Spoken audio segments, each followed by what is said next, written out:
12 years of my life led to that boardroom. 12 years of weekends blurred into Monday mornings, red eyes to client meetings, and nights spent fine-tuning pitches no one else was willing to touch.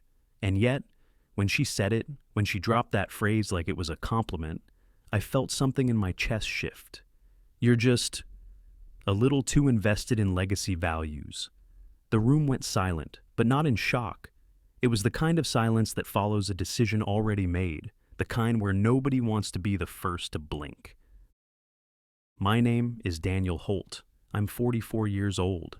Until that meeting, I was the Chief Strategy Officer at Gravicine Technologies, a company I co-founded in the corner of a San Francisco garage with 2 other people and a whiteboard that barely stood upright. We had no money, no brand, and barely a business plan, but we had grit.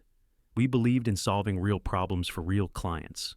And now, a decade later, after scaling it into a company worth over $300 million, I was being told, with a smile no less, that I didn't fit the next chapter. I kept my expression calm as I sat at the end of the polished conference table. There were 12 of us there, department heads, investor reps, and of course, Lauren, our CEO. She'd joined 3 years ago after a successful exit from a lifestyle app that made its money selling minimalism to people with $7 lattes. Sharp, charming, a natural on camera, the board adored her. I respected her hustle, but we rarely agreed on what mattered most. The writing had been on the wall for months. Slowly, substance had given way to sizzle. Case studies were replaced with vibes decks. Client performance metrics got buried under engagement heat maps. Lauren brought in a new CMO who measured success in Instagram, saves, and reaction emojis. We stopped talking about solving and started talking about storytelling. Still, I stayed the course. I figured they needed at least one grown-up in the room. I didn't complain when they cut the R&D budget or reallocated funds to influencer partnerships. I pushed back where I could, quietly fixed things behind the scenes when experiments failed. I believed the work would speak louder than the noise. I was wrong. Lauren stood at the head of the table in her usual all-black outfit, palms open like she was delivering good news. "We're reimagining a few key roles for this next growth cycle," she said, locking eyes with me like she was throwing a surprise party. "Dan, we think you'd be an incredible advisor, less in the day-to-day, more in a visionary capacity." There it was, a soft boot out the side door, framed in buzzwords and false flattery. I could feel the weight of the eyes that weren't quite meeting mine. Adam from product stared at his mug. Rachel from client services glanced at her nails. No one said a word. I nodded slowly. "I see," I said. My voice sounded steadier than I felt. I took a breath. "And who'll be managing strategic partnerships?" Lauren hesitated a beat too long. "We've brought in someone with a fresh perspective, Devin Hill. He's got a real gift for market engagement. Built a strong presence in the creator economy space." "Devin Hill," I repeated. I knew the name. The kid went viral for running campaigns that turned cereal brands into memes. 26, marketing degree, 6 months at a crypto startup before it collapsed. "He's a different kind of thinker," Lauren offered, as if that explained it. "Of course," I said, keeping my eyes on her. "If the values that built this company are obsolete, then I guess I am too." No one laughed. A few people shifted uncomfortably. I stood, buttoned my jacket, and slid the notebook I'd brought back into my bag. I walked out without shaking hands. I didn't stop in my office, I didn't look back, but every step down that hallway felt heavier than the last. Not because I didn't see it coming, but because I did, and I'd still hoped someone, anyone, would speak up. Back in the garage, we celebrated every small win. First client, first office space, first quarter in the black. I remembered nights with takeout boxes and bad coffee, scribbling wireframes on walls that still smelled like motor oil. I remembered watching Rachel lead her first pitch, seeing Adam present his prototype after 6 all-nighters. I remembered building something real. And now, apparently, real was irrelevant. At home, I poured myself a glass of scotch, the good kind. I stared out at the skyline and tried to feel proud. I told myself I left with dignity, that I hadn't stooped, hadn't burned bridges. I hadn't raised my voice or made some dramatic speech. But dignity, I was learning, doesn't make the sting any less sharp. I wasn't obsolete, not yet. But I'd just been reminded, brutally, how quickly the world forgets what got it here in the first place. The first week after I left Gravison was quieter than I expected. No messages, no calls, no awkward check-ins from people pretending they hadn't watched me get sidelined in that boardroom. Just silence, like I'd never existed. I told myself I liked the stillness. After 12 years of back-to-back calendars and crisis calls, the freedom should have felt like relief, but it didn't. It felt like floating untethered, like a man who finally lets go of the wheel, only to realize the car is still moving. I spent the first few days pretending I was recharging. I cleaned the garage, organized my files, started a new gym routine, but by day 8, I found myself refreshing LinkedIn more than I'd like to admit. That's where I saw the post. Devin Hill, the new engagement architect, had uploaded a selfie in front of the Gravicine logo, captioned, "Breaking old systems with new energy. Let's build something unforgettable. Wafarg disrupt the norm." 12 years, hundreds of clients, 9-figure growth, reduced to an emoji and a buzzword. I clicked on the comments. They were the usual crowd, marketing groupies, junior strategists, and ex-roommates. But a few names stood out. Former clients liking the post. People I'd personally walked through merger negotiations, platform transitions, and product rollouts. People I'd flown out to see, spent weekends working with. Now they were cheering for the new guy because he wore AirPods and knew how to go viral on Threads. That part stung more than I expected. Over the next few weeks, I kept seeing similar posts, vague captions about exciting new chapters from clients I used to speak to weekly. Not one message, not even a "how are you holding up?" I kept my bitterness in check mostly. After all, this was the game now. Appearances mattered more than results, narrative over execution. Still, I couldn't stop checking, scrolling, watching. I told myself I wasn't angry, I was just curious. Then one morning, I got a text from Jenna Ruiz, VP of Ops at one of our longest-standing enterprise clients. We'd worked together for nearly 7 years. I'd helped her renegotiate a distribution contract in under 3 days once while she was in the hospital with pneumonia. Her message was simple. "You free for coffee next week? I could use a sane voice." I met her at a little cafe in Redwood City, one we used to use for off-site meetings back before everything had to be on brand. She looked tired, not physically, just worn around the edges in a way only people in middle management truly understand. We ordered black coffee and no food. That said enough on its own. She didn't waste time. This new kid they assigned to us, Devin's protege, he spent our entire Q3 strategy session quoting TikTok trends and telling us the key to growth was meme agility. I asked for an ops timeline, and he said he'd circle back via digital asset delivery. Dan, they gave me a PowerPoint deck made entirely of GIFs. I raised an eyebrow. Actual deliverables?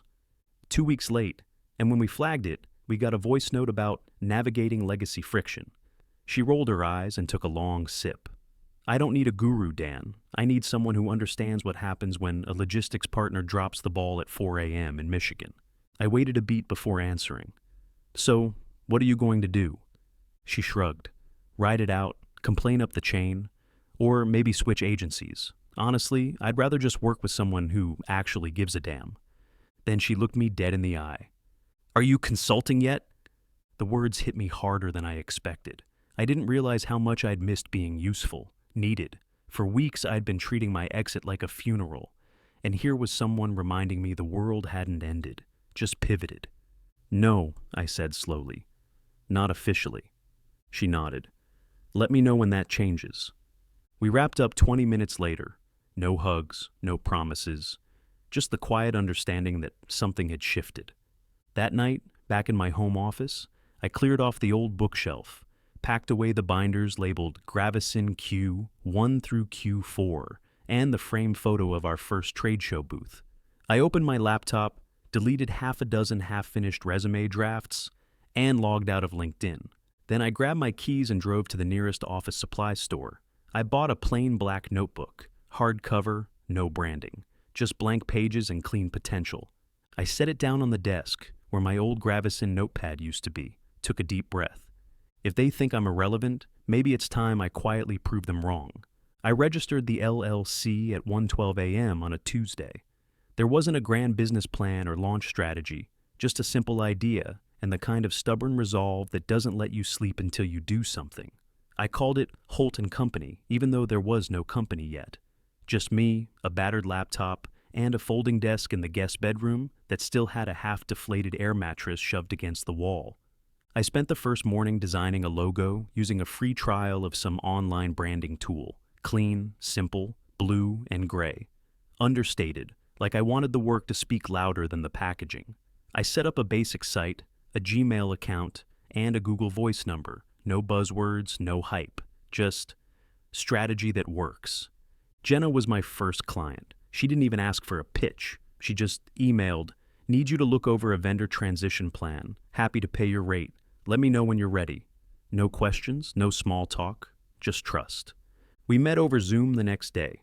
She sent the documentation ahead of time, some hastily built transition flow from Devin's team that looked like it had been written by someone who thought fulfillment was a metaphor. I didn't sugarcoat it. "This is going to implode in 6 weeks. She nodded like she already knew. "Can you fix it?" "Absolutely." I spent 4 straight days rewriting the whole thing from scratch. Process maps, contingencies, coordination workflows. I had flashbacks of the early Gravison days, when I lived for this stuff, solving real problems with real strategy. When I sent the final version, Jenna replied within the hour. "This is what it's supposed to feel like." Word spread faster than I expected. A week later, an old vendor reached out, someone we used during a product rollout in Dallas. The message just said, "Can we talk?" No context, no intro. I called immediately. Turns out his pipeline was clogged because Gravison had pivoted to a new content-first rollout system. "I get that trends are important," he said, "but they launched this whole partnership without even testing lead times. Their new guy thought I was joking when I asked about shipping windows." I didn't laugh, I just nodded. "I can help."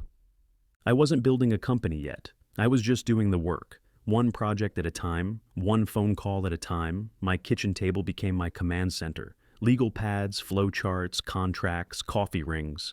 My printer nearly caught fire printing the onboarding packets I designed myself. No fluff, no press releases, no viral launch party, just quiet execution. I gave clients something Gravison had stopped offering: direct answers, hands-on problem solving, and actual accountability. No middlemen, no buzzwords. Then came the first whisper. An old friend in product texted me late one night. Heard the CEO's big launch just cratered. 2-week delay already. She blamed legacy process misalignment. I stared at the screen for a while before responding. Translation: "We fired the guy who knew what he was doing." A few hours later, another message came in. This one from someone who'd sat beside me at Gravison for almost 6 years. "Miss your way of doing things. Just wanted you to know." I didn't need validation. I told myself that over and over again. But I'd be lying if I said it didn't hit somewhere deep. Not as gloating, not as revenge, just confirmation. That I hadn't imagined it. That the standards I held weren't relics. They were foundations. Momentum built slowly, but surely. One client turned into 3. I signed another the following Monday. An e-commerce firm I'd helped scale back in 2019. Their CEO said, "We figured if you were back in the game, we should probably get in early." I hired my first contractor, Asha, a former analyst from Gravison who'd been cut during a reorg. I gave her a single project and watched her blow through it in half the estimated time. She thanked me for seeing the work, not just the optics. The next week, I brought on a second, Tony, a UX strategist I trusted like a brother. We didn't talk about titles or offices, just deliverables and deadlines, and trust. Holt & Company was no longer just me. It wasn't flashy, it wasn't loud, but it was real. I'd glance at my phone sometimes, curious if the headlines had caught up. Gravison's latest campaign had launched with fireworks and fizzled into confusion. The comments on their post were a mess of jargon and PR fluff. Innovative synergy, platform-first disruption, influencer pipeline agility. I didn't see a single word about results. That was the difference. I wasn't chasing applause anymore. I was chasing impact. And I was finally catching up. 6 weeks in, and the air in my home office felt different, charged, like static before a storm. My guest bedroom had evolved into something resembling a real command center. 5 clients, 3 contractors, and one group Slack channel that somehow made it all feel official. I kept telling myself we were still small, but the way my calendar filled up each morning said otherwise. On Monday, I got the email. The subject line read, "Request for proposal, Axisor Technologies." My breath caught for half a second. Axisor wasn't just some new prospect. They were one of Gravison's crown jewels, a $200 million a year client in advanced industrial automation. I'd been part of the original task force that closed their account 6 years ago, helped integrate their systems, onboarded their global ops team, even flew to Stuttgart to mediate a supply chain bottleneck during a tariff crisis. They were serious players, and I hadn't heard from them in over a year. The message was from their vice president of strategy, Mark Levine. He didn't waste words. "Dan, we're reassessing our external partners. Heard you're building something new. Are you open to pitching?" I responded within the hour. We set a video call for Wednesday morning. Just like that, Holt & Company was in the room. The night before the pitch, I barely slept. Not out of nerves, out of obsession. I went over every detail of Axisor's past engagements, pulled metrics, reviewed the last 3 quarters of manufacturing reports, even recreated a prototype dashboard we'd once sketched on a cocktail napkin in Berlin. If I was going to win this, I wasn't going to win it with charm. I was going to win it with the kind of work they remembered. The call opened on time. 8 faces in crisp rectangles, suits and steel backdrops, all business. Mark did the intros. I kept it simple. No hype deck, no splashy intro video, no futuristic animation with my logo bouncing around. Just me, 3 slides, and the truth. They asked questions, good ones, probing, precise, technical. I could feel them testing whether I still had the edge, or if I'd gone soft, playing solo consultant. Then came the one I knew was coming. One of the senior execs, a quiet guy named Arjun, leaned forward and asked, "So, tell me, what makes you different from Gravison now?" I didn't flinch, I didn't fluster, I smiled, just barely. "They told me I was too old school," I said I was too invested in legacy practices. What they meant was, I still believe in keeping promises. I don't chase trends, I chase outcomes, I show up, I deliver. And when things go sideways at 2 a.m., I'm the guy who answers the phone. Silence. Then Arjun nodded. That's what I thought. By the end of the day, the contract was in my inbox. 6 figures, retainer model, full platform oversight. I didn't fist pump or shout. I just closed my laptop and let out a breath I hadn't realized I'd been holding. This wasn't about revenge. It was about gravity, about proving, without drama, that I never needed the spotlight to do the job. That night, I took the long way home after grabbing a late dinner. Just needed to walk, needed to let it all settle. Downtown was buzzing, screens lighting up the sidewalks with finance tickers and weather updates. I wasn't even paying attention when I saw it. Gravison misses, Q2 forecasts, leadership under review. The words flashed across a Bloomberg news banner in a silent loop, a still image of Lauren, our CEO, framed in that cool gray they use when the story isn't flattering. I stopped walking.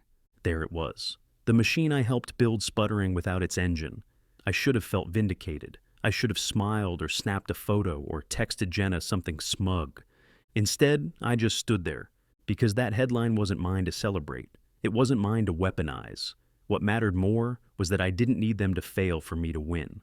I was already moving forward. My company wasn't some revenge project. It was proof. That integrity still mattered, that clients noticed, that outcomes couldn't be faked with filters and jargon. My phone buzzed.